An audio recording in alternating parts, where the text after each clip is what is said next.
ორგანიზაცია პოზიცია გურამ ადამაშვილი. მოგესალმებით, მინდა შეშფოთება გამოვხატო გუშინდელი საქართველოს პრეზიდენტის გადაწყვეტილებით.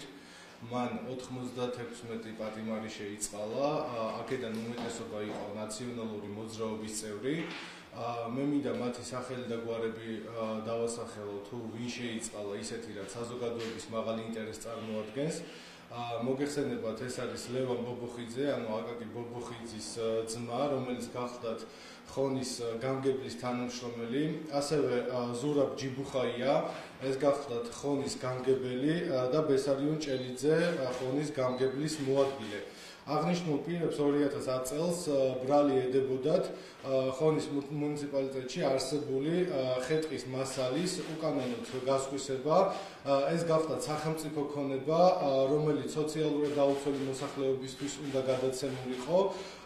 ზემოთ აღნიშნულმა პირებმა გაყალბებული დოკუმენტაციის საფუძველზე აღნიშნული მასალა მიყიდეს სხვადასხვა ხის საამქროებს და მე მინდა საზოგადოებას დაუსახელო კონკრეტული სახელი და გვარი ერთ-ერთი თანამონაწილე, ეს გახლდათ ნიკოლოზ კირთაძე, რომელიც იყო ერთ-ერთი ხის საამქროს ხელმძღვანელი, რომელმაც აღნიშნული მასალა შეიძინა ლევან ბობოხიძის დავალებით.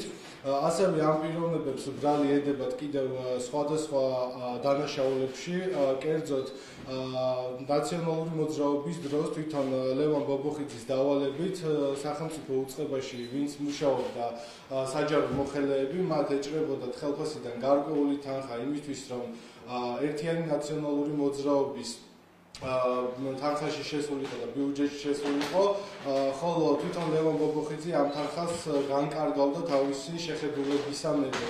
მე მინდა პირადად ბრიფინგის საშუალებით მივმართო საქართველოს პრეზიდენტს, მავუწევთ ბატონო პრეზიდენტო, თქვენი გადაწყვეტილებები მუდმივად ეწინააღმდეგება საქართველოს მოსახლეობის ნებას.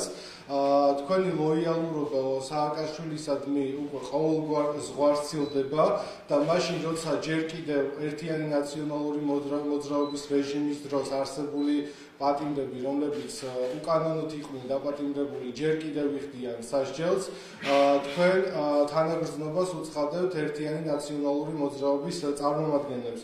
და ისეთ დამნაშავეებს, როგორიც მაგალითად გახლდათ აკაკი ბობოხიძის ძმა ლევან ბობოხიძე, მათ ხონის მუნიციპალიტეტში გარკვეული დანაშაულებები მიუწვით და ისინი აწიოკებდნენ ფაქტიურად მთელ ხონის მოსახლეობას.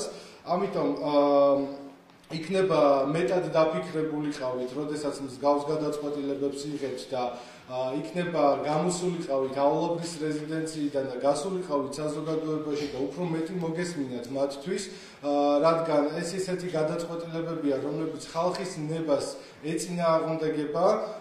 მე მახსოვს ძალიან კარგად, თავად მარგველაშვილი იყო ის პიროვნება, რომელმაც უარი განაცხადა აულობრის რეზიდენციაზე შესვლასთან დაკავშირებით და ასევე მას სურდა, რომ იქ განთავსებულიყო ქართულ-ამერიკული უნივერსიტეტი, ასე რომ პრეზიდენტ მარგველაშვილის გადაწყვეტილებები სავსებით ეთანხმება ერთიანი ნაციონალური მოძრაობის ინტერესებს და მე მინდა მოუწოდო მოსახლეობას და პირადად მინდა მოუწოდო საქართველოს პრეზიდენტს გიორგი მარგველაშვილს, რომ ნუ მიდის საზოგადოების წინააღმდეგ, ის აირჩია საზოგადოება იმისთვის, რომ ქვეყანა იყოს განვითარებული, ქვეყანა არ დაბრუნდეს 9 წლიანი დიქტატორული რეჟიმის პირობებში და დღევანდელი მისი გადაწყვეტილება სავსებით ექვემდებარება ერთიანი ნაციონალური მოძრაობის ინტერესებს. ბატონო გურამ, თქვენ აღნიშნავთ, რომ ეს გადაწყვეტილება იყო ხალხის ნების საწინააღმდეგო და ასე შემდეგ. თუმცა შეწყალებას აქვს თავისი პროცედურები, შეწყალების კომისია, შეწყალების კომისია წარუდგენს პრეზიდენტს და ამ შეწყალებულ პირს გარკვეული ვალდებულებები, გარკვეული ვადები უნდა კონდეს მოხდილი. კანონდარღვევა არის ამაში, მათ არ ქონდათ ის ვადა მოხდილი, რაც შეწყალებულ პირს უნდა კონდეს დარღვევა, ანუ რაშია. როგორც ესეთი საქართველოს პრეზიდენტს, რა თქმა უნდა, კანონით აქვს უფლება მინიჭებული, რომ მან შეიწყალოს პატიმრები, რომელსაც თქვენივე თქმით ადგენს კომისია, თუმცა კომისია მუშაობს ეგრეთ წოდებულ იმ პატიმრებზე, რომლებიც ნაკლებად დანაშაულებიანი და საზოგადოებისთვის არიან საშიშები.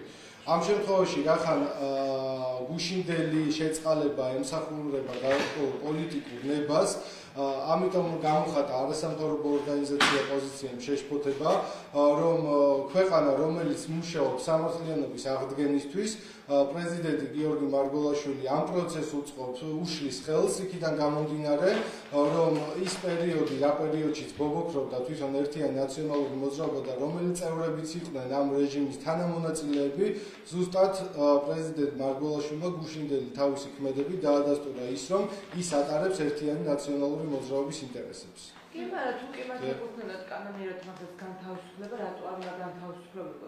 ნამუშევრობა ნაციონალური მოძრაობის წევრები იქნება. ჩაიდეს დანაშაულს თუ სხვა რომელი? მე ბრიფინგის დროს აღვნიშნე ზუსტად ესეთი რამ, რომ ჯერ კიდევ საქართველოს საპატიმროებში არსებობენ ადამიანები, რომლებიც სამართლიანობას შეეწირნენ 9 წლის განმავლობაში.